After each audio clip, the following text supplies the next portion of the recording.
Hello friends, स्वागत है आपका क्वालिटी एजुकेशन के इस प्लेटफॉर्म पर। लास्ट वीडियो में मैंने आपको संविधान के सारे जो 22 भाग थे उनको मैंने आपको बताया था एक ट्रिक के साथ। मैं आशा करता हूं कि आपने अगर एक बार भी लिखा होगा तो आपको अब सारे 22 भाग याद होंगे और थोड़ा सा आपको अभ्यास करना पड़ेगा, थोड़ा सा आपको मेहनत करनी पड़ेगी। आपको ये भी याद हो जाएगा कि कौन से भाग में कौन से अनुच्छेद आते हैं।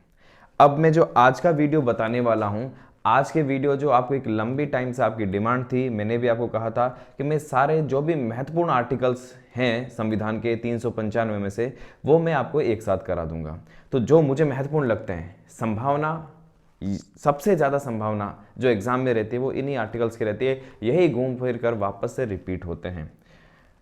हालांकि ऐसी कोई गारंटी नहीं है कि मैं जो बताऊंगा उसके बाहर नहीं आ सकता है, लेकिन फिर भी सबसे ज़्यादा संभावना जिनकी रहती है उन आर्टिकल्स को मैं आपको एक ब्रीफली बहुत शॉर्ट में आपको कवर करा देता हूं, ताकि एग्जाम से पहले अगर आप इसको पढ़कर जाते हो तो संभावना है कि अगर एक दो आर्टिकल्स भी इसमें से पूछ लिए जाते हैं, पॉलिटी में अगर 7-8 सवाल आते हैं तो उसमें से एक सवाल या दो सवाल की संभावना रहती है कि अनुच्छेद से संबंधित पूछे, तो वो सवाल आपके यहाँ से सही हो सकता है। तो शुरू करते हैं। सबसे पहले मैं एक इन्फॉर्मेशन में बार बार आप सभी को कह रहा हूँ, बहुत सारे हमारे साथी अभी भी हैं जो हमारा जो नया ऐप आ चुका है क्वालिटी एजुकेशन, वो अभी भी यूज़ नहीं कर रहे हैं, पुराना ऐप ही यूज़ करें। पुराना ऐप को मैं आप सबसे रिक्वेस्ट करूंगा कि अब इसको अनइंस्टॉल कर दीजिए। नया ऐप आ चुका है, उसको आप इंस्टॉल कीजिए और उसको यूज़ कीजिए, उसमें कोई दिक्कत नहीं आ रही, उसमें सही चल रहा है। अगर फिर भी किसी स्टूडेंट्स को कभी कभार ऐसा होता है, मेरे पास कुछ कमेंट्स आए कि नए ऐप में भी कुछ इश्यू आ रहे हैं कि लेट खुल रहा है, उसमें एक फीडबैक का ऑप्शन दिया, फीडबैक वहाँ पर लिख दीजिए। हमारी जो टेक्निकल टीम है कोशिश करेंगे कि आपसे कॉन्टैक्ट भी हो और अगर कोई पर्सनल इशू है तो उसको भी सोल्व कर लिया जाएगा। ओके, और मैंने आपको बताया था कि आप टेलीग्राम चैनल भी ज़रूर ज्वाइन करें। मैं जब लाइव आता हूं तभी उसकी इन्फॉर्मेशन टेलीग्राम पर आपको पहले मिल जाती है, दूसरे सारे मटेरियल भी आपको वहां पर उपलब्ध हो जाएंगे और इस वीडियो की जो मैं सारे आर्टिकल्स हैं उसकी पीडीएफ भी दोनों टेलीग्राम चैनल पर यहां पर मैं अपलोड कर दूंगा। और फिलहाल जो टेस्ट सीरीज चल रही है, आरएस प्री की टेस्ट सीरीज चल रही है, पटवार की टेस्ट सीरीज चल रही है, पटवार एग्जाम तक ये पटवार की टेस्ट सीरीज चलती रहेगी और बहुत जल्द आपकी एक डिमांड थी हाई कोर्ट एलडीसी की, बहुत जल्द इसकी टेस्ट सीरीज भी अब हम शुरू कर रहे हैं। 1 जनवरी से हम इसको शुरू कर देंगे, तो हाई कोर्ट एलडीसी जो आपको डिमांड थी उसको भी हम बहुत ही जल्द शुरू करने वाले हैं। अब हम शुरू करते हैं जो भी महत्वपूर्ण आर्टिकल्स है उनके बारे में। देखो, मैंने यहाँ पर बहुत कम लिखे हैं आर्टिकल, बहुत ज़्यादा आर्टिकल्स नहीं लिखे हैं, कम से कम इतना तो आपको याद करके ही जाना चाहिए एग्जाम में। पटवारी एग्जाम में इतने तो जरूरत होती है। आर्टिकल्स में भाग 3 मूल अधिकार, भाग 4 नीति निर्देशक तत्व। मैं कहूंगा कि आपको नीति निर्देशक तत्व और उसके बाद 51 का मूल कर्तव्य, 51 का तक तो आपको सारे अनुच्छेद बिल्कुल अच्छे से याद होने चाहिए। उसमें से 1 से लेकर 51 का तो सारे याद होने चाहिए, वो तो सारे ही महत्वपूर्ण हैं, उसमें से कहीं से भी सवाल पूछा जा सकता है। मूल अधिकार में किसी भी आर्टिकल के बारे में पूछा जा सकता है, तो और वो याद हो भी जाते हैं। 51 कहता है लगभग, मेरे ख्याल से आप में से जो पटवारी की तैयारी कर रहे हैं, अच्छे जिनकी तैयारी होगी उनको तो सभी को याद होगा, तो कम से कम उतना याद तो होना ही चाहिए। फिर भी मैं वहाँ पर आपको सारे जो आर्टिकल्स नहीं बता रहा हूँ, उनमें से भी मूल अधिकार में और नीति निर्देशक तत्वों में भी जो इंपॉर्टेंट आर्टिकल है उनके बारे में बात करूंगा। तो सबसे पहले भारतीय संविधान में कुल 395 अनुच्छेद है, हम अनुच्छेद 1 की बात कर रहे हैं। हमारे संविधान का पहला अनुच्छेद क्या है ये तो सबको पता होना चाहिए। पहले अनुच्छेद में हमारे देश का नाम लिखा हुआ है, इंडिया दैट इज भारत, यानी इंडिया और भारत 2 नाम लिखे हुए हैं हमारे संविधान में। हमारे देश के 2 नाम लिखे हुए हैं, इंडिया भी है और भारत भी है। साथ में एक बात और लिखी हुई है, shall be a union of states, Bharat राज्यों का एक संघ होगा। मैं डिटेल में आपको इन सब के बारे में पढ़ा चुका हूँ। मौलिक अधिकार भाग 5 सब हमने करा दिया, तो वहाँ हमने डिटेल में डिस्कस किया था इन सभी आर्टिकल्स के बारे में। मैं बिल्कुल शॉर्ट में बात करूंगा। भारत राज्यों का संघ है, ये कहाँ लिखा हुआ? अनुच्छेद 1 में लिखा हुआ। भारत का नाम कहाँ लिखा हुआ? अनुच्छेद 1 में लिखा हुआ। क्लियर हो गया अनुच्छेद 1। अब मैं सीधा आ रहा हूँ अनुच्छेद 14 यानी कि भाग 3। भाग 2 में कोई ज़्यादा महत्वपूर्ण आर्टिकल्स नहीं है, वहाँ पर नहीं पूछे जाते हैं और भाग 2 आपके सिलेबस में है भी नहीं। अब मौलिक अधिकार में मैंने आपको बताया था भाग 3 12 से 35, तो यानी ये 14 कहाँ पर आएगा? भाग 3 मूल अधिकार से। अनुच्छेद 14 बहुत ही इंपॉर्टेंट है, विधि के समक्ष समता और विधि का समान संरक्षण। 2 बातें लिखी हुई है आर्टिकल 14, विधि के समक्ष समता और विधि का समान संरक्षण। अब मैं यहाँ पर डिटेल में कुछ भी नहीं बताऊंगा, सिर्फ आर्टिकल की बात करूंगा क्योंकि हम डिटेल में पहले से ही पढ़ चुके हैं। अब बात करते हैं अनुच्छेद 15, 5 आधारों पर भेदभाव का निषेध। ये भेदभाव का निषेध करता है। यहाँ पर ये कहता है कि राज्य सभी के साथ समान व्यवहार करेगा और 5 आधार लिखे हुए हैं। अब आपको मुझे कमेंट में लिखकर बताना है कि वो 5 आधार कौन कौन से हैं। क्लियर, आप मुझे ये कमेंट में लिखकर बताएंगे, क्योंकि ये कई बार ये 5 आधार पूछ लिए जाते हैं। कई बार सवाल सिर्फ इतना आ जाता है, अनुच्छेद 15 में कुल कितने आधारों को उल्लेख है जिनके आधार पर भेदभाव नहीं किया जा सकता, तो 5 आधार है। वही जब अनुच्छेद 16 की बात आती है तो 2 आधार बढ़ जाते हैं, 7 आधार है। खास तौर पर इसके ध्यान रखना, निवास स्थान और उद्भव 2 आधार और यहां पर जुड़ जाएंगे। तो 5 आधारों पर भेदभाव का निषेध, राज्य किसी के साथ भेदभाव नहीं करेगा, सबके साथ समानता का व्यवहार करेगा। अब यहां पर आपको 2 आर्टिकल अच्छे से और याद रखने की जरूरत है। 15(3) भी आप याद कर लीजिएगा और 15(4) भी आप याद कर लीजिएगा। 15(3) में क्या है, राज्य अगर चाहे तो स्त्रियों को और बच्चों के साथ विशेष रियायतें दे सकता है। वो महिला और बच्चों के लिए विशेष कार्य कर सकता है, यानी उनके साथ भेदभाव हो सकता है। 15(4) क्या कहता है, राज्य अगर चाहे तो, राज्य के ऊपर डिपेंड करता है, वो अनुसूचित जाति, जनजाति और पिछड़े वर्गों के लिए विशेष प्रावधान कर सकता है और इसी के आधार पर आरक्षण मिलता है। सरकारी नौकरी के आरक्षण की बात करें तो अनुच्छेद 16 आ जाएगा। 16 क्या कहता है, लोक नियोजन। लोक नियोजन का मतलब हम सामान्य से सरकारी नौकरी की बात कर सकते हैं। लोक नियोजन में सबको बराबरी का अवसर की समानता मिलनी चाहिए, लेकिन वही वापस 16(4) क्या कहेगा कि राज्य अगर चाहे तो अनुसूचित जाति, जनजाति व पिछड़े वर्गों के लिए विशेष रियायतें दे सकता है और यहीं से नौकरी में आरक्षण का आधार बनता है 16(4). ध्यान रखना, 16(4) मैंने अलग से लिखा है। अब मैं जो 103वां संविधान संशोधन हुआ उससे 2 नए आर्टिकल जुड़े, उसके भी बात कर लेता हूं। 16(6) जुड़ा है और यहां पर 15(6) जुड़ा है। क्या कहता है ये, ध्यान रखना, ये खास नए तौर पर जुड़े हैं।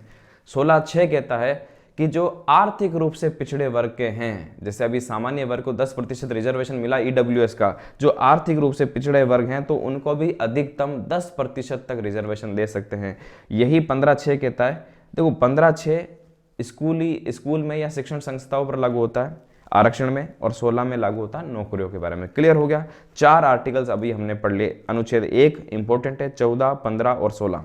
नेक्स्ट देखते हैं अनुच्छेद 17, बहुत ही महत्वपूर्ण आर्टिकल है, सभी को पता होगा, लेकिन ये सबसे ज्यादा पूछा जाने वाला अनुच्छेद यही है। अनुच्छेद 17 क्या है, अस्पृश्यता, अनटचेबिलिटी और छुआछूत का अंत।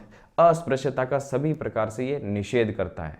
कोई भी छुआछूत, बाद में इसके लिए कानून बना दिया गया, छुआछूत अस्पृश्यता निवारण अधिनियम, बाद में इसका नाम नागरिक अधिकार अधिनियम कर दिया गया। ठीक है, तो अस्पृश्यता का अंत करने के लिए यहाँ पर बात की गई है। उसके बाद हम सीधे आ जाते हैं अनुच्छेद 19 में। 17 के बाद जो इंपॉर्टेंट आता है वो है अनुच्छेद 19, वाक और अभिव्यक्ति की स्वतंत्रता। ध्यान रखना, प्रेस की स्वतंत्रता अलग से नहीं दी गई, वो इसी में शामिल है।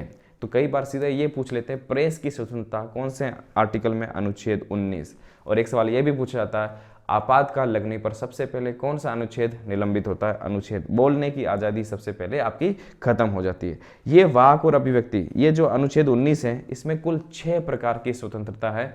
अब हम इसमें डिटेल में बात नहीं करेंगे क्योंकि हम डिटेल में पहले पूरा पढ़ चुके हैं।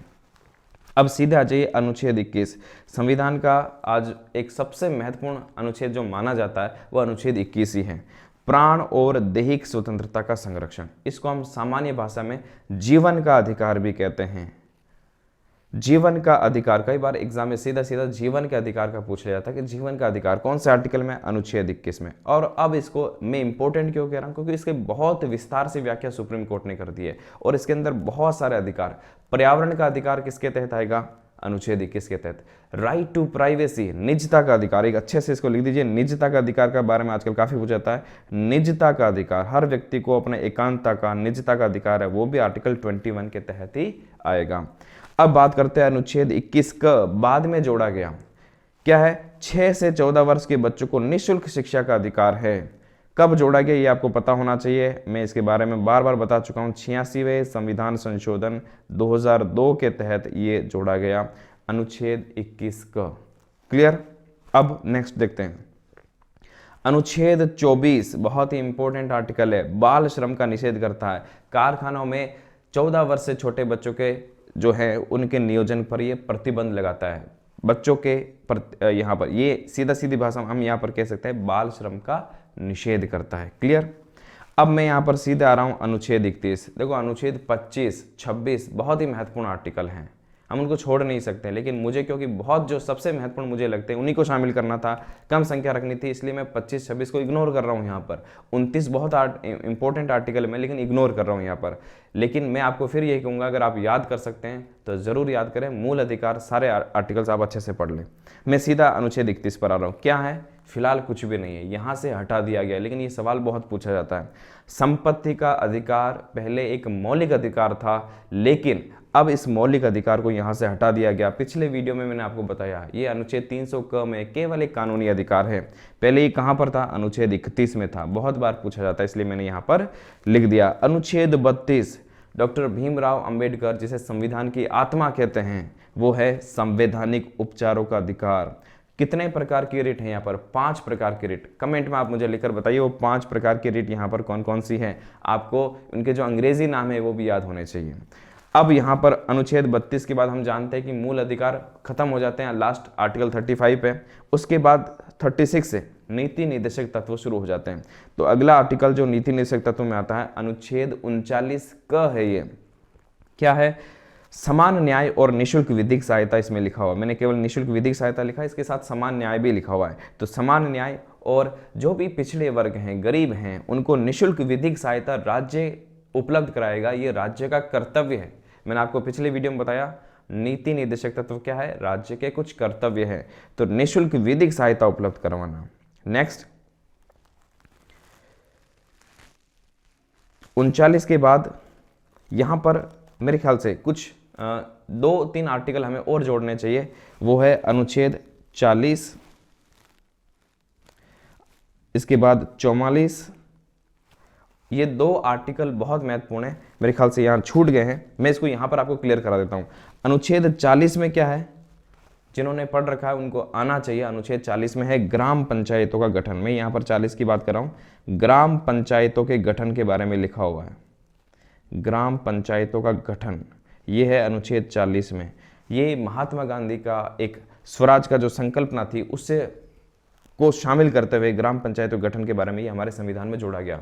ये एक गांधीवादी नीति निर्देशक सिद्धांत है। क्लियर है? ये सवाल भी एग्जाम में पूछा जाता है। गांधीवादी सिद्धांत जब आता है तो अनुच्छेद 40 की हम बात करते हैं। इसके बाद 44 में क्या है? समान नागरिक संहिता, कॉमन सिविल कोड या यूनिफॉर्म सिविल कोड। समान नागरिक संहिता।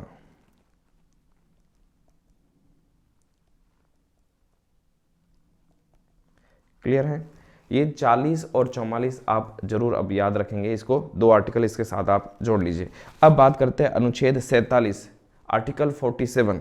अनुच्छेद 47 में पोषण के स्तर में सुधार करना और मादक पदार्थों पर रोक लगाना। जो भी नशीले पदार्थ है ये राज्य का कर्तव्य है कि उस पर वो रोक लगाए, पोषण के स्तर में सुधार करे। हम देखते हैं कि सरकार जो मिड डे मील चलाती है, राशन में जो गेहूं देती है, उसका मकसद क्या है कि पोषण के स्तर में सुधार है, कोई भी कुपोषण का शिकार नहीं बने। इसी तरह से अनुच्छेद 48 की बात करें, कृषि और पशुपालन में उच्च तकनीक को अपनाएं।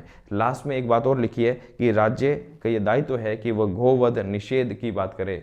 गाय का जो वध किया जाता है, गाय जो स्लॉटर है, काउ स्लॉटर्स, उनको रोक लगाए, सरकार का ये कर्तव्य है, पर ये बाउंडेशन नहीं है। क्लियर?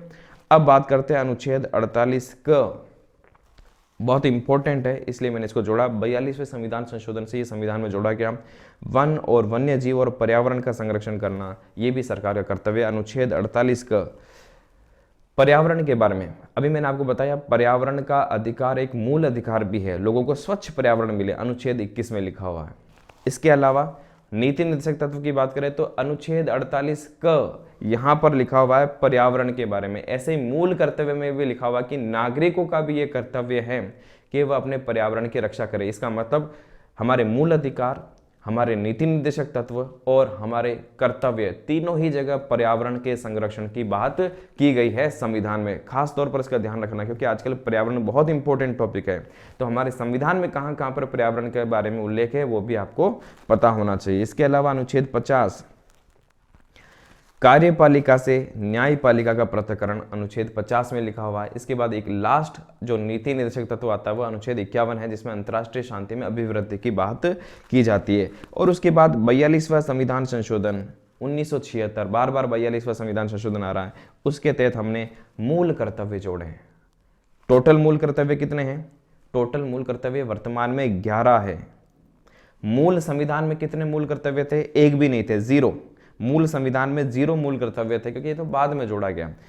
42वें संविधान संशोधन के तहत टोटल 10 मूल कर्तव्य जोड़े गए। 86वें संविधान संशोधन के तहत एक मूल कर्तव्य और जोड़ दिया गया और टोटल 11 मूल कर्तव्य अभी वर्तमान में मौजूद है। ये कुछ फैक्ट्स आप याद रखेंगे। ये एक तरह से क्रैश कोर्स सीरीज चल रही है, मैं पूरा एक तरह से संविधान को वापस रिपीट करा रहा हूं आपको इस एक वीडियो के थ्रू। एक वीडियो में आपको बहुत सारी बातें, आप सिर्फ इसको अच्छे से सुन लेंगे तो आप बहुत सारे सवाल एग्जाम में आपको सीधे सीधे मिल सकते हैं यहां से।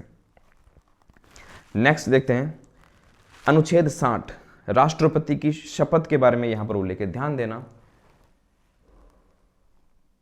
अनुसूची 3 जिसमें शपथ के बारे में उल्लेख है, लेकिन वहां पर राष्ट्रपति, उपराष्ट्रपति और राज्यपाल की शपथ का उल्लेख नहीं है। इन तीनों की शपथ का उल्लेख आर्टिकल्स में है। कौन से आर्टिकल में? अनुच्छेद 60 में यहां पर राष्ट्रपति की शपथ के बारे में लिखा हुआ है। अनुच्छेद 61 के बारे में बात करते हैं तो राष्ट्रपति पर महाभियोग की प्रक्रिया, आप जानते हैं राष्ट्रपति को अगर अपने पद से हटाना हो तो संसद में महाभियोग प्रक्रिया के द्वारा ही हटाया जा सकता है। अब यहां पर 2 आर्टिकल आपको ध्यान रखने की जरूरत है। महाभियोग की जब प्रक्रिया पूछे तो यह आर्टिकल 61 में आता है, लेकिन महाभियोग शब्द का उल्लेख कैसे मिलता है कि राष्ट्रपति को अपने पद से कैसे हटा सकते हैं, तो महाभियोग से हटा सकते हैं, वो हमें मिलेगा अनुच्छेद 56 में। महाभियोग शब्द का उल्लेख हमें अनुच्छेद 56 में मिलता है, लेकिन महाभियोग का प्रोसेस क्या होगा, उसकी प्रक्रिया क्या होगी, वो हमें मिलता है अनुच्छेद 61 में। क्लियर? इसके बाद राष्ट्रपति के पास कुछ क्षमादान की शक्तियां भी होती है, वो लिखा हुआ अनुच्छेद 72 में, राष्ट्रपति की क्षमादान शक्तियां। नेक्स्ट देखते हैं आर्टिकल 76, भारत के महान्यायवादी, जिसको हम attorney general of India, attorney general कहते हैं, भारत का महान्यायवादी, इसका उल्लेख अनुच्छेद 76 में मिलता है। नियुक्ति कौन करता है? राष्ट्रपति करता है। कार्यकाल कितना होता है? कोई फिक्स नहीं होता है, राष्ट्रपति के प्रसाद पर्यंत पद धारण करता है। खास तौर पर ध्यान रखना, अटॉर्नी जनरल का कार्यकाल फिक्स नहीं होता है, ये सरकार पर डिपेंड करता है। यानी राष्ट्रपति लिखा हुआ है कि राष्ट्रपति के प्रसाद पर्यंत, यानी सीधे सीधे वो सरकार की बात हो रही है, सरकार पर डिपेंड होता है। उसके बाद संसद शुरू हो जाती है। अनुच्छेद 79 संसद के गठन के बारे में, संसद राज्यसभा, लोकसभा और राष्ट्रपति से मिलकर बनेगी। ध्यान रखना, संसद के 2 सदन होते हैं, लेकिन संसद के 3 अंग होते हैं। जब सवाल आए संसद के कितने अंग? 3 अंग होते हैं, राज्यसभा, लोकसभा और राष्ट्रपति भी संसद का अंग है, क्योंकि संसद से कोई भी कानून कब बनेगा? जब तक राष्ट्रपति का साइन नहीं हो जाता तब तक कोई भी कानून नहीं बनता, इसलिए ये संसद का अंग है। उसके बाद करते हैं बात अनुच्छेद 81 में, राष्ट्रपति द्वारा राज्यसभा में 12 सदस्यों का मनोनयन किया जाता है। 12 जो सदस्य वो राष्ट्रपति के द्वारा यहाँ पर मनोनीत होते हैं, वो 4 क्षेत्रों से आते हैं, ये भी आपको पता होना चाहिए। ये 81 में लिखा, 80 में राज्यसभा के बारे में लिखा है, 81 में 12 सदस्यों के बारे में लिखा, और 83 में आर्टिकल का जो सब क्लोज 3 है उसमें यह लिखा हुआ कि वो 4 क्षेत्र कौन कौन से हैं। वो 4 क्षेत्र हैं साहित्य, समाज सेवा, इसको तो इस तरह से याद रख सकते हैं, कला, विज्ञान, साहित्य और समाज सेवा, क्योंकि कला, विज्ञान और साहित्य ये 3 तो आपके सब्जेक्ट भी होते हैं स्कूल में जब हम पढ़ते हैं, कला, विज्ञान, साहित्य, और चौथा है समाज सेवा। तो 4 क्षेत्र है, ध्यान रखना, खेल इसमें अभी शामिल नहीं है। अनुच्छेद 85 की बात करते हैं, आर्टिकल 85 बहुत इंपॉर्टेंट है, बार बार पूछा जाता है। राष्ट्रपति के द्वारा संसद का सत्र आहूत करना, संसद को जब बुलाया जाता है कि अब हमारे यहाँ पर बैठक होने वाली, इसको आहूत करना कहते हैं। संसद का जो सत्र समाप्त हो जाता है लोकसभा राज्यसभा का, उसको सत्रावसान करना, वो भी राष्ट्रपति का कार्य है। और लोकसभा का विघटन करना, यह भी राष्ट्रपति का कार्य है। ध्यान रखना, आहूत राष्ट्रपति करते हैं, सत्रावसान राष्ट्रपति करते हैं, लेकिन सदन को स्थगित करने का कार्य सदन के अध्यक्ष का होता है। लोकसभा है तो लोकसभा अध्यक्ष करेगा, राज्यसभा है तो उनके सभापति करेंगे। और सबसे जो इंपॉर्टेंट पूछा जाता है कि लोकसभा का विघटन उल्लेख कहां पर मिलेगा? अनुच्छेद 85 में। नेक्स्ट देखते हैं अनुच्छेद 88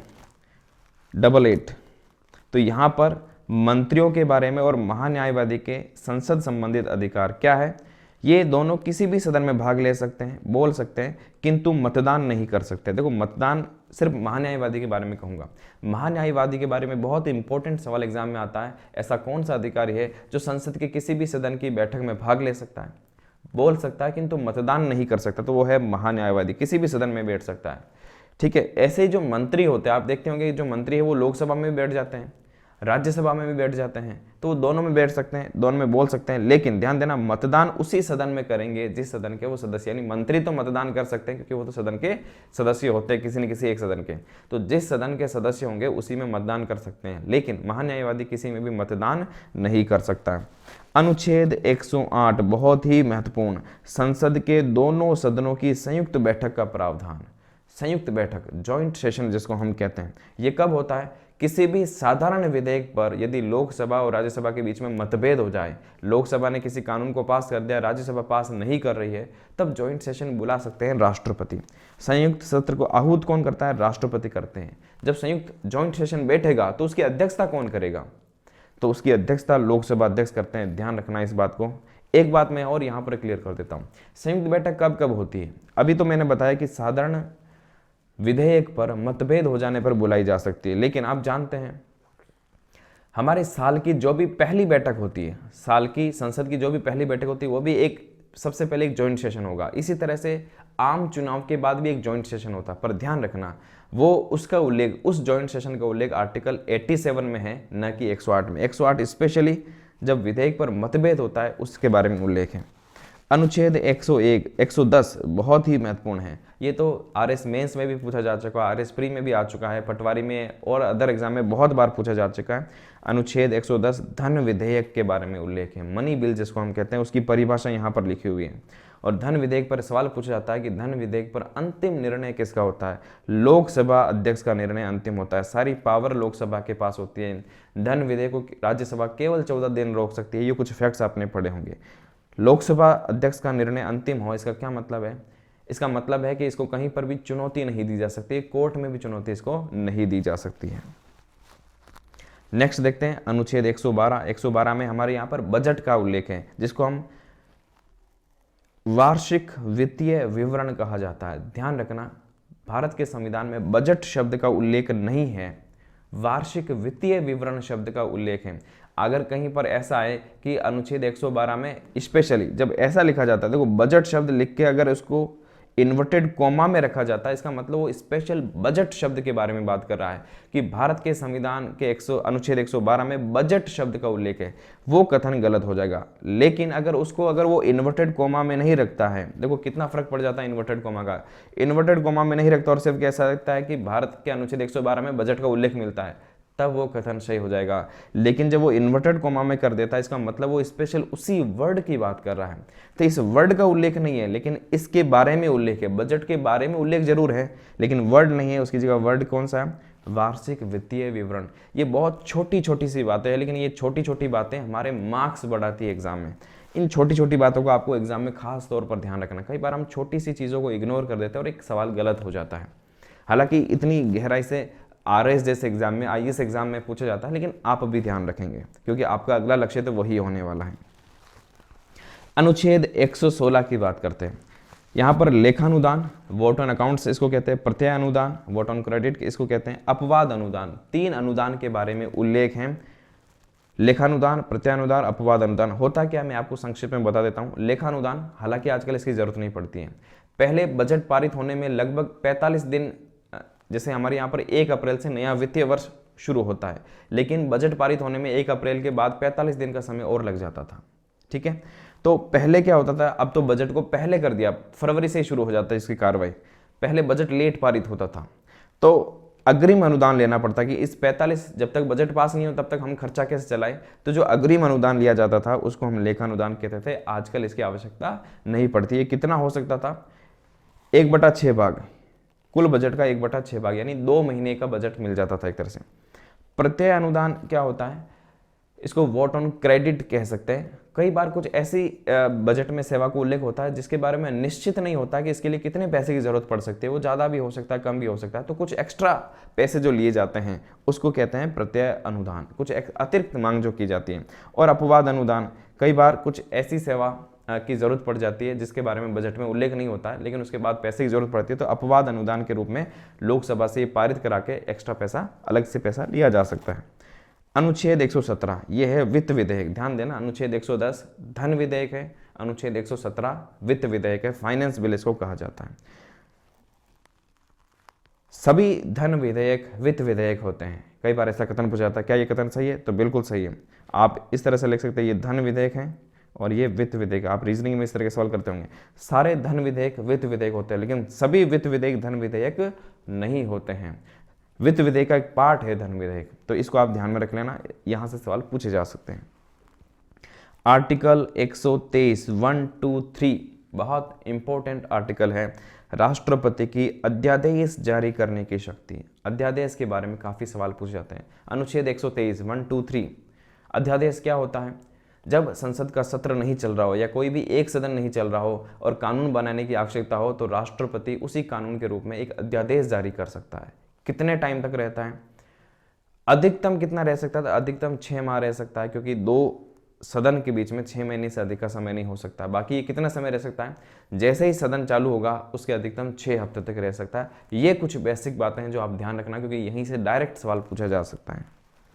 इसके बाद आप सीधे अनुच्छेद 148 भारत का नियंत्रक और महालेखा परीक्षक, जिसको हम CAG कहते हैं, कंट्रोलर एंड ऑडिटर जनरल। आप मुझे कमेंट में लिखकर बताएं, हाल ही में जो भी नए बने हमारे CAG, उनका नाम क्या है? एग्जाम में पूछा जा सकता है। अभी वर्तमान में CAG कौन है, आप मुझे कमेंट में लिखकर बताएंगे।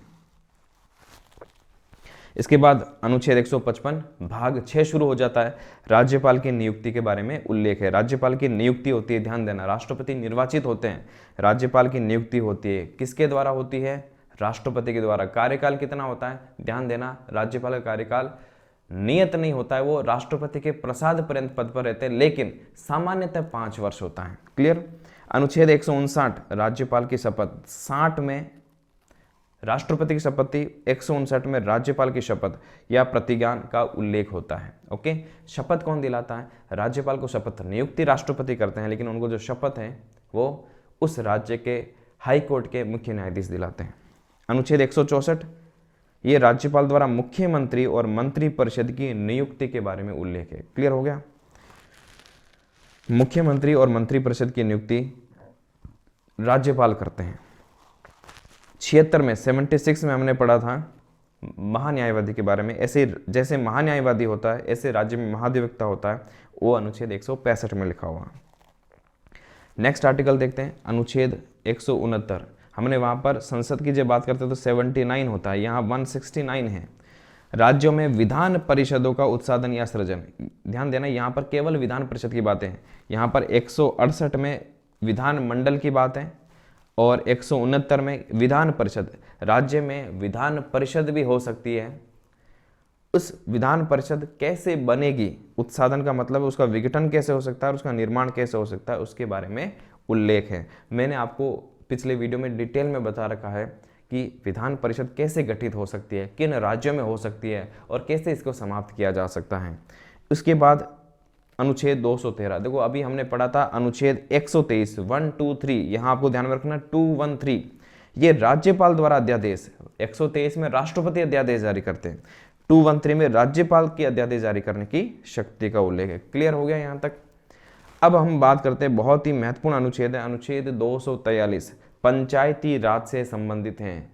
पंचायती राज और नगर पालिका 243 और 243 क से लेकर न, यानी टोटल 15 + 1 16 आर्टिकल्स यहाँ पर हो जाते हैं। पंचायतों के बारे में उपबंध है और कहा है। इसको आप अगर इंग्लिश में याद करेंगे तो ए से लेकर ओ तक, वैसे पेपर हिंदी इंग्लिश दोनों मीडियम में आते हैं, तो ए से लेकर ओ तक भी कह सकते हैं।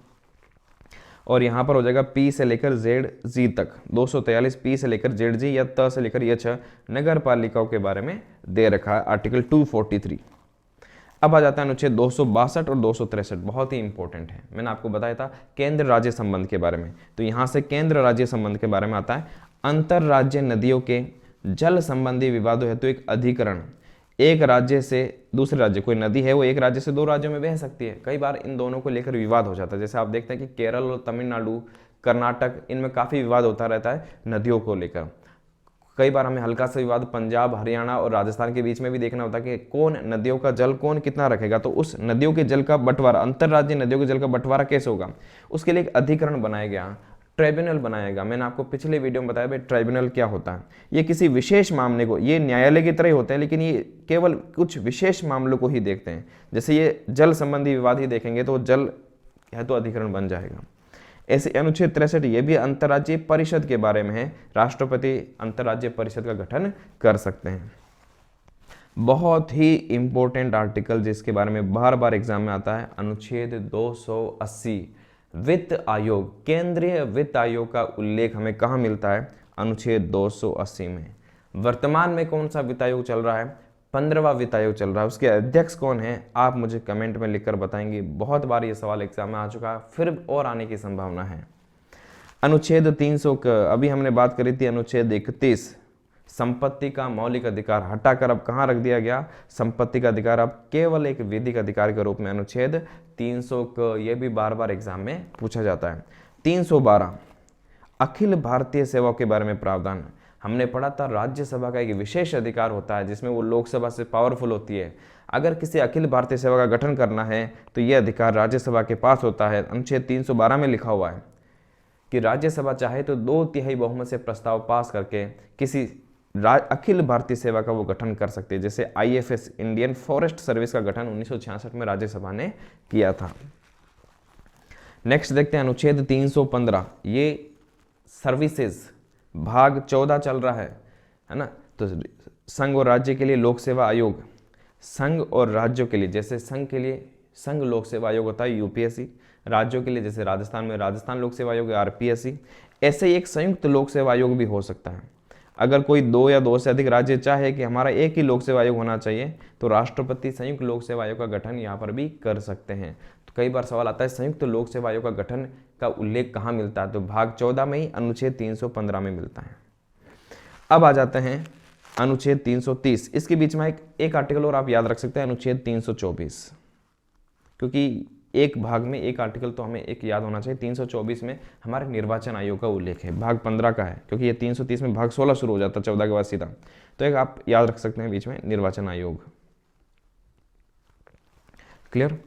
तो लोकसभा में SC और ST के लिए स्थानों का आरक्षण मैंने शॉर्ट में लिखा है। SC अनुसूचित जाति और ST अनुसूचित जनजाति, इनके लिए स्थानों का आरक्षण यहाँ पर कर रखा है।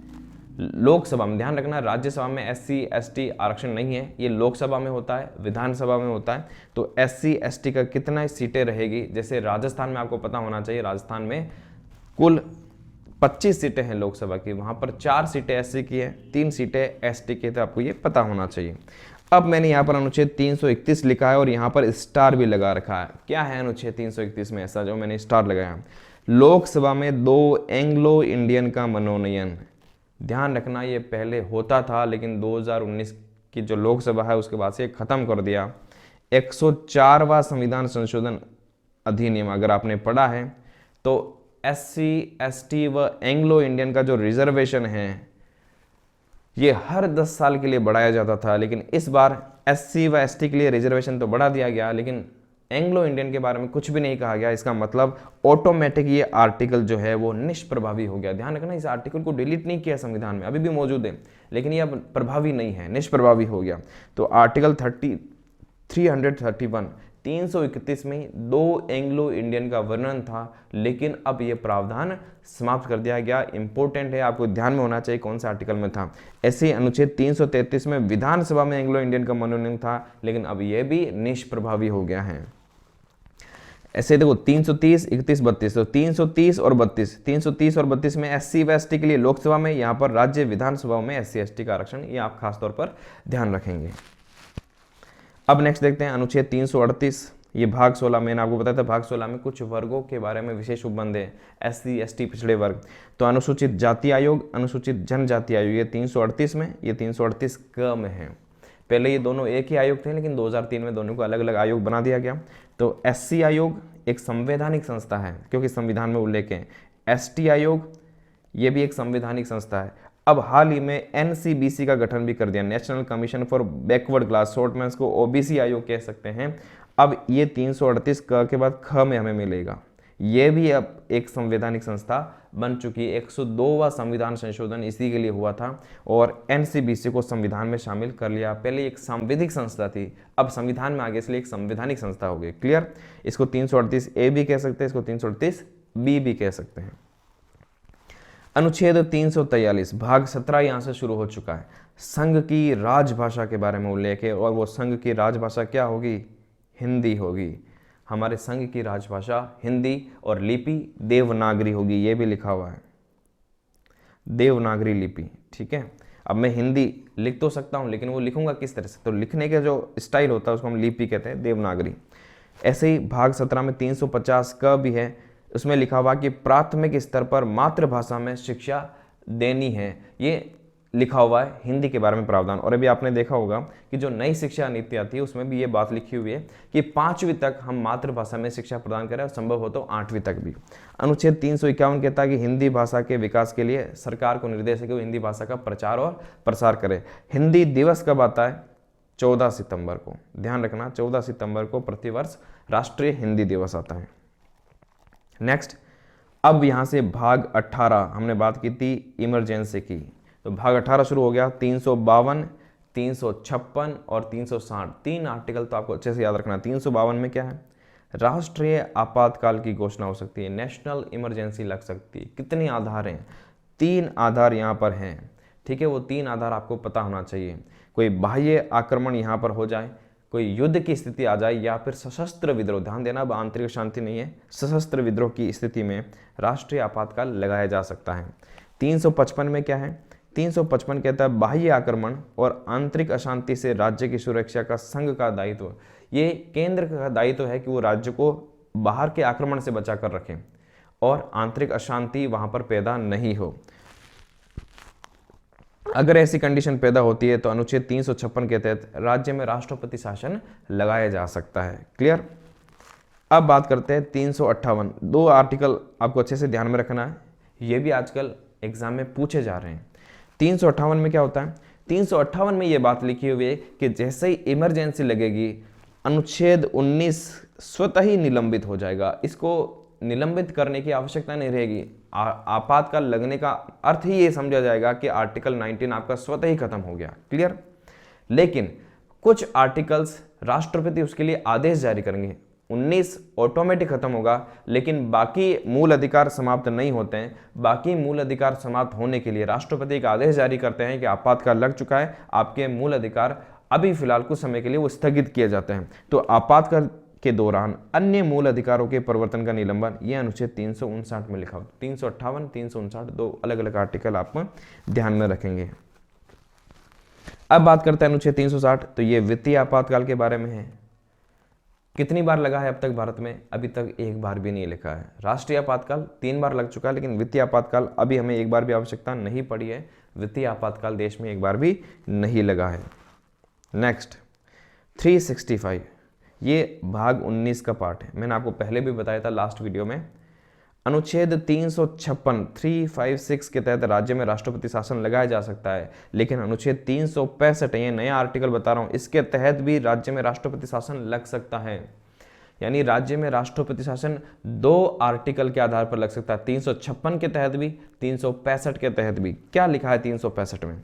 356 में तो लिखा हुआ है कि संवैधानिक तंत्र की विफलता पर वहां पर लगाया जा सकता है। 365 में लिखा हुआ है कि संघ द्वारा दिए गए निर्देशों का अनुपालन करने में या उनको प्रभावी करने में असफलता, अगर उनको लागू नहीं करते हैं, संघ के निर्देशों को अगर राज्य लागू नहीं करता है, संघ के कानून को राज्य लागू नहीं कर पाता है, तो राष्ट्रपति उस राज्य में राष्ट्रपति शासन आरोपित कर सकता है। उस राज्य की जो सरकार है उसको वो बर्खास्त कर सकता है। ये आर्टिकल 365। अब आता है अनुच्छेद 370, इसमें भी मैंने स्टार लगा रखा है। आप जानते हैं कि स्टार क्यों लगा रखा है। आर्टिकल 370, ध्यान दीजिए, आर्टिकल 370 को पूरी तरह से डिलीट नहीं किया गया। आर्टिकल 370 अपनी जगह है, लेकिन इसके अंदर जो प्रावधान था जम्मू कश्मीर राज्य के संबंध में अस्थायी उपबंध, इसको निष्प्रभावी कर दिया गया है, इसको अप्रभावी कर दिया गया। अब ये चेंज हो चुका है। अब वहां पर कोई अस्थायी या विशेष उपबंध, उसको विशेष दर्जा जो पहले 370 में था, अब ये हट चुका है। क्लियर हो गया? आपको मैंने इसलिए लिखा है क्योंकि आपको पता होना चाहिए जम्मू कश्मीर, हालांकि ये तो अब सबको पता होगा कि आर्टिकल 370 में पहले क्या था, जम्मू कश्मीर के विशेष दर्जा के बारे में प्रावधान था। ऐसे ही सिर्फ 370 में जम्मू कश्मीर नहीं, कुछ राज्य और भी हैं जिनको भी कुछ विशेष राज्य का दर्जा दे रखा है, जैसे महाराष्ट्र और गुजरात के बारे में है, ऐसे नागालैंड के बारे में है, असम के बारे में 371, उसके बाद जैसे नागालैंड राज्य 371 का, ठीक है, उसके बाद ख में असम के बारे में, फिर मणिपुर, मिजोरम, गोवा, इन सभी राज्यों के बारे में, आंध्र प्रदेश, इन राज्यों के बारे में भी विशेष उपबंध किए कर रखे हैं। तो ये आर्टिकल्स थे जो हमने किए हैं। 371 के बाद मुझे कोई विशेष आर्टिकल इसके बाद नहीं लगता है कि इसके बाद भी कुछ और आर्टिकल महत्वपूर्ण है। तो मैंने कोशिश की एक छोटे से वीडियो में, हालांकि ये वीडियो भी लगभग 40-45 मिनट का हो गया होगा, इस 40 मिनट के वीडियो में मैंने कोशिश की है सारे महत्वपूर्ण आर्टिकल्स एक साथ आ जाए। आप सिर्फ इस वीडियो को एक बार अच्छे से सुन ले, क्योंकि जो इंपॉर्टेंट बातें मैंने साथ में बताई है वो भी एग्जाम में आने लायक है। बाकी इस जो वीडियो की PDF है मैं इन टेलीग्राम चैनल पर, क्वालिटी एजुकेशन RAS और क्वालिटी एजुकेशन एग्जाम, इन चैनल पर मैं इस PDF को शेयर कर दूंगा, आप वहां से इसको ले सकते हैं। और मैं एक बार फिर से कहूँगा, जो क्वालिटी एजुकेशन का ऐप है, आप नए ऐप को डाउनलोड करें। इसमें Patwar test series, daily test series free अभी नहीं चल रही है, इसको हम अभी टेलीग्राम पे चला रहे, जल्द ही इसको वापस हम ऐप पर भी शुरू करेंगे। RS प्री टेस्ट सीरीज, और बहुत जल्द कोशिश करेंगे कि हाई कोर्ट LDC का पेपर भी हम यहाँ पर स्टार्ट करें। तो नेक्स्ट वीडियो में फिर मिलते हैं किसी और टॉपिक के साथ। Thank you.